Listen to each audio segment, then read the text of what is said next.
उनके breast size से more sexier they are.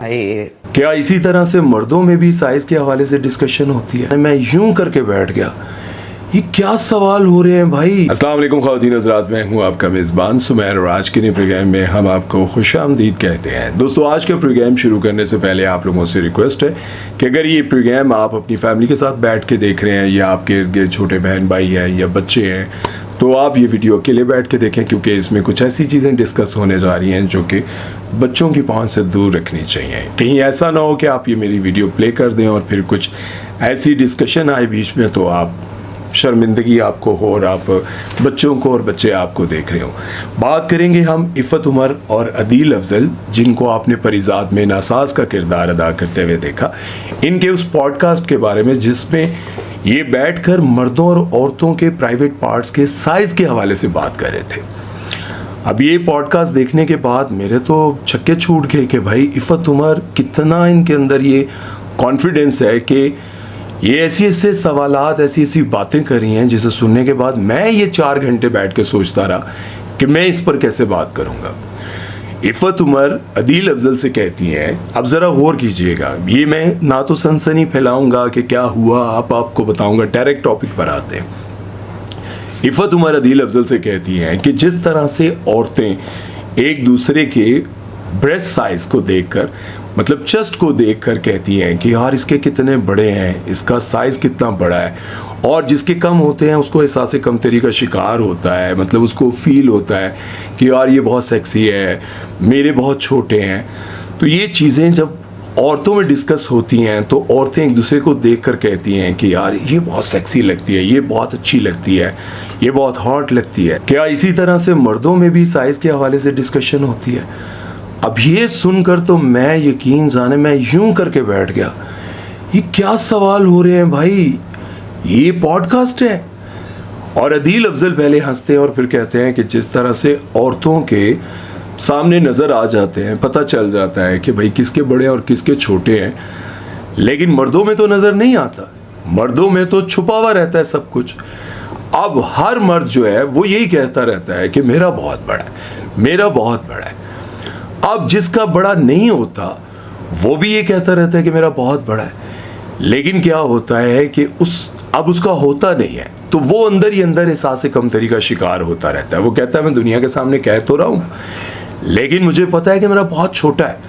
और अब उसको ये डर लगा रहता है कि उसकी बीवी उसको कह रही होती है, उसकी बंदी उसको कह रही होती है कि भाई मैं तेरे से बहुत खुश हूँ, मुझे कोई मसला नहीं है, लेकिन उसके अंदर हमेशा ये रहता है कि यार ये इस वजह से मुझे छोड़ कर ना चली जाए। मतलब एहसास कमतरी का शिकार उसके अंदर रहता है, क्योंकि मर्द ये बातें डिस्कस करते रहते हैं। लड़कियां एक दूसरे को उनके ब्रेस्ट साइज से more sexier they are. Amongst boys when someone is well hung ज्यादा इज्जत होती है। क्लेम सबका यही होता है, सबका। लड़की चाहे 100 बार उसको कह दे कि मैनू तेरे नालों कोई शिकायत नहीं, इस वजह से छोड़ के ना चली जाए। आप यकीन करें, मैंने अपनी जिंदगी में, मैं पिंडी से लेकर कराची तक, पेशावर, पूरा पाकिस्तान फिर चुका हूँ। मैंने आज तक नहीं देखा कि कोई 100 में से 2% के अलावा, 2% के अलावा किसी जगह ये बातें डिस्कस होती हो। लेकिन सबसे हैरान कुन बात यह है कि ये बातें एक औरत बैठकर, जिसका पाकिस्तान में एक नाम है, मकाम है, मतलब पाकिस्तान की एक बड़ी सेलिब्रिटी है इफ़त उमर, वो बैठकर ये प्रोग्राम कर रही हैं और डिस्कस कर रही हैं। क्या मर्दों में भी साइज के हवाले से डिस्कशन होती है? अब आप सोचें कि यार जब मैं ये प्रोग्राम करना चाह रहा था और इस पर बात करना चाह रहा था तो मेरा ख्याल है को 5-7 घंटे बैठकर सोचता रहा शुरू कैसे करूं, बात कैसे करूं। लेकिन बात इसलिए करना ज़रूरी थी कि अगर ये बातें इंडिया में हो रही होती तो भी समझ में आता। हालांकि इंडिया में आज तक इस तरह का पॉडकास्ट मैंने नहीं देखा कि कोई बड़ी सेलिब्रिटी बैठकर इस तरह का पॉडकास्ट कर रही हो, लेकिन अगर मैं सोचता हूँ कि इंडिया में हो रहा होता फिर भी समझ में आती। लेकिन इफ़त उमर समझ रही हैं कि हम इस्लामी जमहूरिया पाकिस्तान में नहीं बल्कि यूरोप में बैठकर ये पॉडकास्ट कर रहे हैं। उनको इस बात का बिल्कुल ख्याल नहीं है कि मैं कैसी बातें कर रही हूँ और किस तरह की डिस्कशन कर रही हूँ। आप में से ये वीडियो जितने लोग देख रहे हैं, मुझे ये बताएं औरतों में होती होंगी बातें, मुझे नहीं पता, लेकिन मर्दों में कहाँ होती हैं? कौन सा मर्द बैठकर आपस में डिस्कस करता है कि तेरा क्या साइज है, मेरा क्या साइज है, तेरी बीवी तेरे से खुश है नहीं है, कितनी देर तू लगाता है, कितनी नहीं लगाता? क्या मर्दों में ये डिस्कशन होती है? मैंने नहीं देखा। हाँ, एक चीज मेरी समझ में आती है, इफ़त उमर या फिर जितनी भी इस तरह की एक्ट्रेसेस होती हैं, ये जहाँ पर जिस तरह की पार्टीज में आना जाना और जहाँ पर इनकी गेट टुगेदर होती है, वहाँ शायद ये बातें होती हो। और इफ़त उमर कोई आज से ये बात नहीं कर रही। मैं आपको पहले ये बताता चलूँ कि मैं इफ़त उमर की रिस्पेक्ट इसलिए बहुत ज़्यादा दिल से करता था कि मैंने इनके साथ एक ड्रामा किया था जियो का, और वहाँ पर मैंने इनका इखलाक देखा था कि बहुत अच्छी है, इनका इखलाक बहुत अच्छा है, अपने जूनियर्स के साथ बहुत अच्छी होती है। यहाँ तक तो बात ठीक है, लेकिन जब इस तरह की डिस्कशन होंगी तो फिर मुझे ये बताएं कि लोग हमें ये नहीं कहेंगे कि यार तुम जिसके साथ तुम्हारे ताल्लुकात अच्छे हैं तुम उनके बारे में बात नहीं करते। अब एक राइटर हैं जिनके बारे में मैं बात करूं, उनकी चीज़ किसी भी तरह से उनके खिलाफ बोलूं तो वो मुझे कॉल करके नाराज़ हो जाते हैं। तो मैं ये कोशिश करता हूं कि यार इनका इतना बड़ा नाम है, वैसे ही मेरे साथ इनकी वो हो जाती है, बहस हो जाती है, नाराज़ हो जाते हैं, तो मैंने उनको डिस्कस करना छोड़ दिया, उनके ड्रामों को डिस्कस करना छोड़ दिया। लेकिन मैं ये नहीं कर सकता कि यार जिसको मैं जानता हूँ और वो इतनी गलत बातें कर रहा हो उसको डिस्कस ना करूँ। अब इफ़त उमर आज से कुछ दिन पहले, बल्कि पहले इसी पॉडकास्ट के हवाले से बात कर लेते हैं।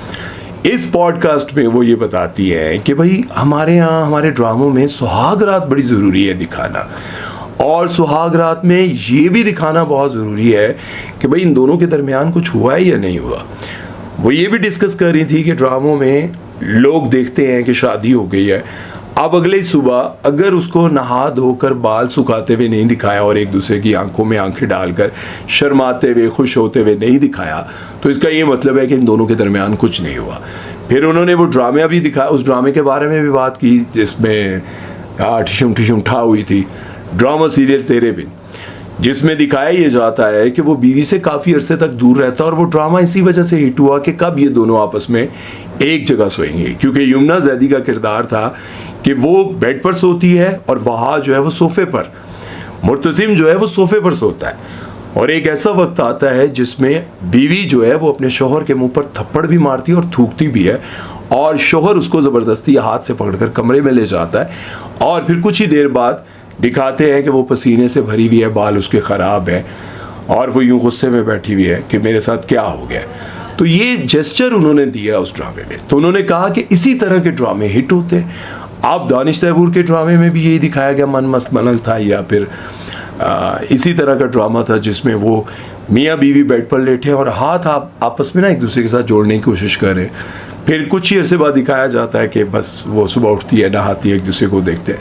तो ये चीज़ें जब तक ना दिखाई जाए तो लोग भी खुश नहीं होते। अब यही डिस्कस करते करते इफ़त उमर सुहाग रात की बातों को लेकर डिस्कस करनी थी इस पॉडकास्ट में कि सुहाग रात क्या होती है, कैसे होती है। इसके साथ साथ इफ़त उमर का कुछ अरसे पहले एक वीडियो आया था जिसमें उन्होंने बताया था कि लड़कियां अपना ब्रेस्ट साइज, अपना ब्रा साइज कैसे मेयर कर सकती हैं, वो ब्रा भी दिखाती हैं और ये सारा कुछ। अब जब ये मैंने सारा कुछ देखा तो मैंने आवाज़ उठाई, तो कुछ लोगों ने, जो फेमिनिस्ट टाइप के लोग होते हैं, तो कहते हैं कि ये लड़कियों की बातें, भाई लड़कियों की बातें तो लड़कियां आपस में करती हैं और करती रहेंगी, बहुत ज़ाहिर है लड़कियों की आपस की गुफ्तगू होती है, वो चलती रहेगी। लेकिन ऐसा किसने कहा कि पाकिस्तान में कैमरे के सामने बैठकर ये सब कुछ हो। अब इन्हीं पॉडकास्ट की वजह से हम जैसे लोग जो अच्छा एक प्रॉपर तरीके से किसी सेलिब्रिटी का पॉडकास्ट करते हैं वो भी बदनाम हो रहे हैं। अब इन्हीं में से कुछ ऐसे एक्टर्स हैं जो कहते हैं कि लोग पॉडकास्ट शुरू कर देते हैं, उनके व्यूज़ आते हैं, अब हम जैसे लोगों के व्यूज़ आ जाते हैं, और बड़े बड़े जो लोग पैसे लगा कर बैठे हैं एक्टर्स, उनके व्यूज़ नहीं आते, तो फिर वो जेलसी में क्या कहते हैं, वो लोग पॉडकास्ट करने बैठ गए हैं माइक लेकर, कैमरा लेकर, जिन्होंने इसके बारे में पढ़ा ही नहीं है, जिनको पता ही नहीं है कि क्या सवाल होते हैं, क्या ये सवाल होते हैं।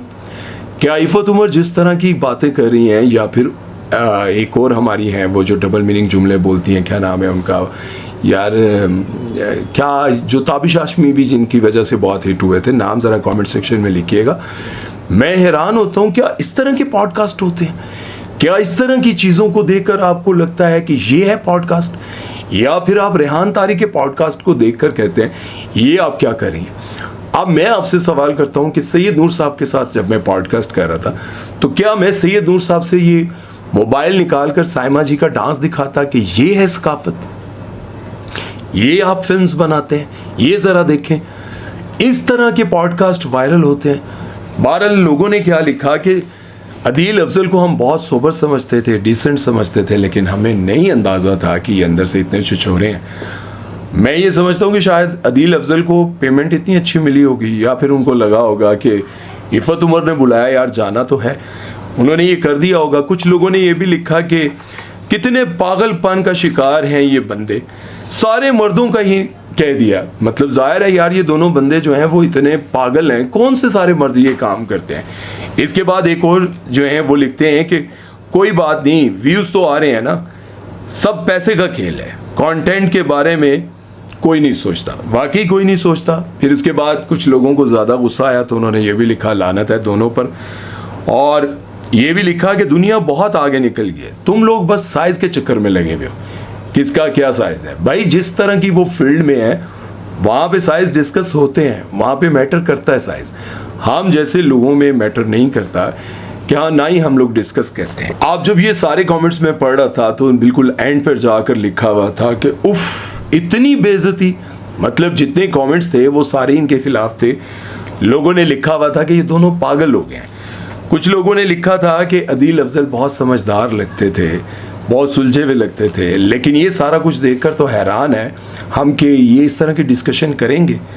अब जाहिर है कि अदील अफजल थोड़ा पढ़े लिखे टाइप के बंदे लगते थे, हैं भी, और वो हिस्ट्री के बारे में और पाकिस्तान बनने के बाद, पाकिस्तान बनने से पहले इस तरह की चीज़ों को डिस्कस करते थे। लोग बड़े शौक से देखते और सुनते थे। लेकिन अब ये साइज़ पर आकर डिस्कशन शुरू हो गई है तो समझ नहीं आता कि आगे कुछ ही अरसे के बाद क्या होने वाला है। अब तो ये शुरुआत है। मैं ये समझता हूँ कि इस पर बैन लगना चाहिए। अगर बैन नहीं लगेगा तो आगे जाकर क्या होगा। मैं देखता हूँ कि इफ़त उमर हमेशा ये कहती हैं, वो डिस्कस कर रही होती हैं कि अगर हम दुकान पर पैड लेने जाते हैं तो हम शर्माते क्यों खाक के लिफाफे में हम पैड्स डालते हैं। हम अंडर गारमेंट्स लेने जाते हैं तो क्यों हम इस तरह की चीज़ों में छुप कर साइड पर होकर लेते हैं। तो मैं ये समझता हूँ कि इफ़त मैडम आप तो समझदार हैं कि अगर आप अवेयरनेस किसी को देना भी चाहती हैं तो मेरा ख्याल है कि और बेशुमार ऐसी बातें हैं। आप ऐसी भी डिस्कशन कर सकती हैं कि मियाँ बीवी आपस में सबसे बड़ा जो मामला हमारे इस माशरे का जो सबसे बड़ा प्रॉब्लम है, मियाँ बीवी आपस में बहुत लड़ते हैं, तलाक़ें हो जाती हैं, रिश्ते बहुत टूटते हैं।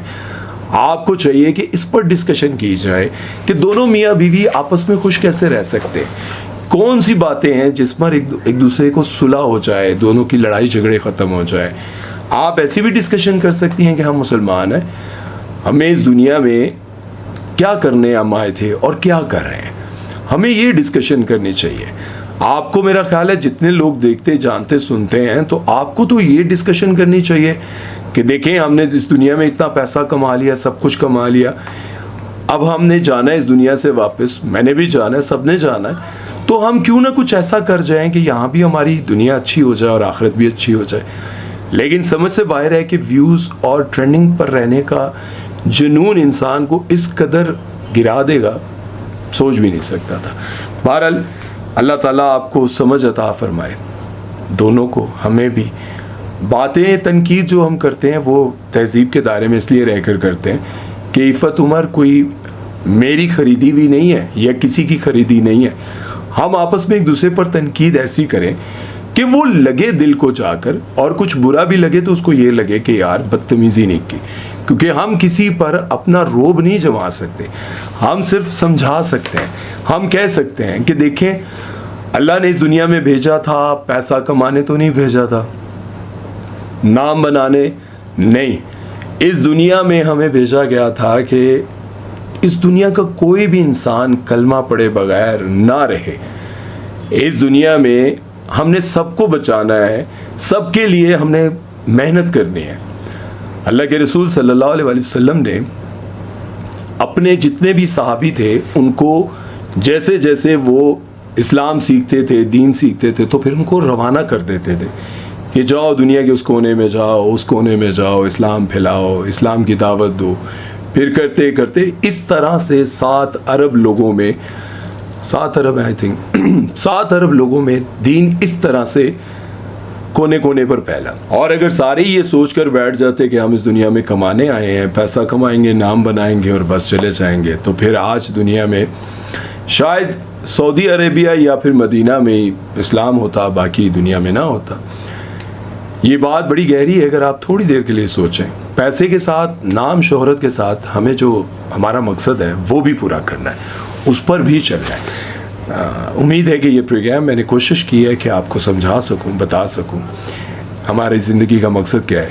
अगर आपको समझ आया है तो कमेंट सेक्शन में ज़रूर लिखिएगा। अपना ख्याल रखिएगा, दुआ में याद रखिएगा। सुमैर चौधरी को दीजिए इजाज़त। अल्लाह हाफ़िज़।